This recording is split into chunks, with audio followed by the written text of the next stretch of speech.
salt guys. Para masarap. Yan.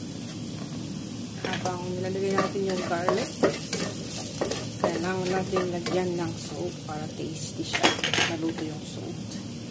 And then,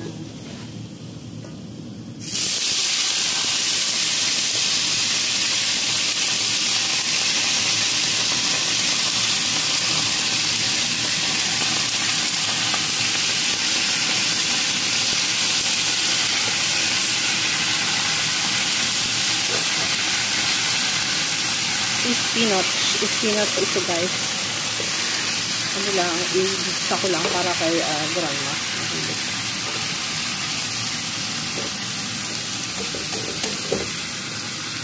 Gulay ni grandma ngayon ang spinach.